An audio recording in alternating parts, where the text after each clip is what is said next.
Hello guys, welcome back to another video. Today we're looking at the Gemini camera slider from Glide Gear. A few years ago, practically when I started reviewing actually, I reviewed the DEV235, which is their 23.5 inch camera slider. Now we're looking at the Gemini, which is practically a double-sided version of the 235. So when you put this slider onto a tripod, it will give you 36 inches of usable slider, while still contained in the 23.5 inch form factor.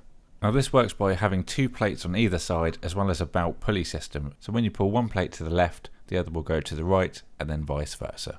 So the slider itself is made from anodized aluminium. It's actually really quite light but still maintains a very good build quality. The only actual plastic parts you'll find are on the pulleys with the belt. So this is the Gemini in the tripod position. You see you can just literally unlock it and then slide it back and forth as you so wish. This uses a 3/8 inch thread and you can also adapt that to 1/4. I'll get onto the bottom later in the video. It's got tension adjustment knobs that actually have a locking feature on, a built-in spirit level, and the actual slider head is on self-lubricating rails and bearings.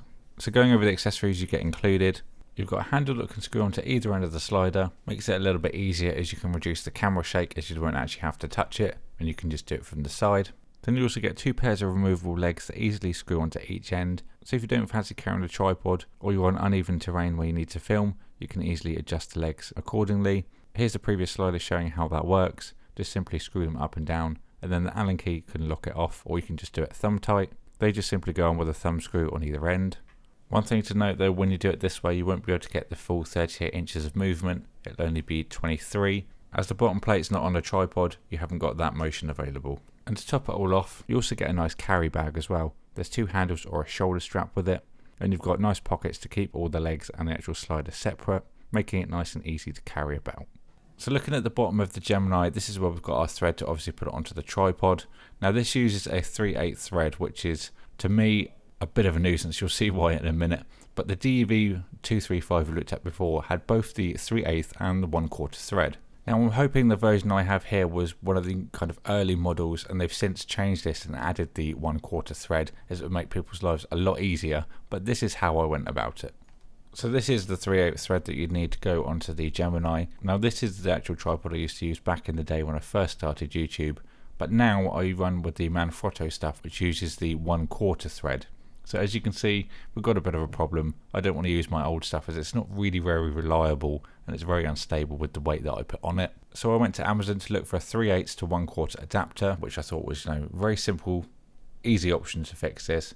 So this one I bought was brass, which was okay until the point that I actually wanted to film this review. It snapped off, leaving the center column in the actual slider, and as you can kind of see with the close-up, the damage that is around the thread, that was due to me actually having to Dremel the center of that adapter out. So that's not a very good method at all, so hence why they need to add that 1/4 thread in straight away. So without using a different kind of quick release plate, the only other option I had was to use my old tripod head on my new tripod legs and then have my fluid head on top of the slider. It looks really janky, but it's the only way I could actually do it in this case. Some people would say you could put the slider on top of the fluid head, but I like having the options of doing other shots without having to take the slider on and off each time. That would just get really frustrating. So this is what the setup was. So let me give you an example on how that performed now. So the first few seconds of the shot seem to be okay, but it does start to become quite jumpy. Now going from one side to the other, you can just see the flex that's in that slider purely because of the weight that's bearing upon it. You really do have to put counterforce to keep it level. I consider myself pretty strong and that was difficult for me to move. So it wasn't easy to do whatsoever. Now this is the DEV235, the old slider with the 1/4 thread. Goes straight onto the tripod, makes your life a lot easier. Let's have a look at some sample shots of how that performs in comparison to the Gemini. This is one of my favourite shots on the slider, sliding it in to get focus on the product. And there's no effects on that at all apart from my colour grading. That's literally the raw slide footage. So you can see it does a pretty good job, and then you can stabilise it of course to make it even better.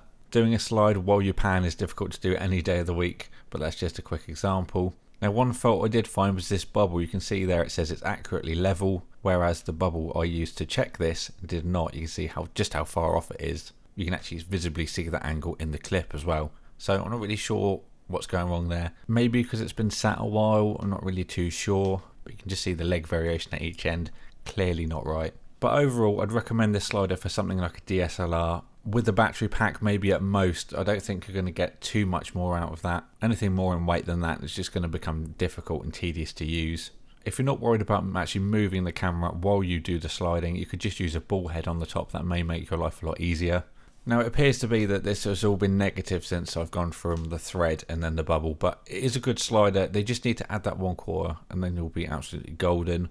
Make sure you get the right weight on the camera, and just all in all with slider shots, just practice at it. That's the main thing you need to consider. It just takes time to learn how to do it properly. All in all, a couple of setbacks, but generally good overall. I do like you can get 38 inches of slide out of the 23 inches of form factor. That's just really quite good, especially for out on location. But once they fix those couple of flaws, then I reckon it will be a really good product overall.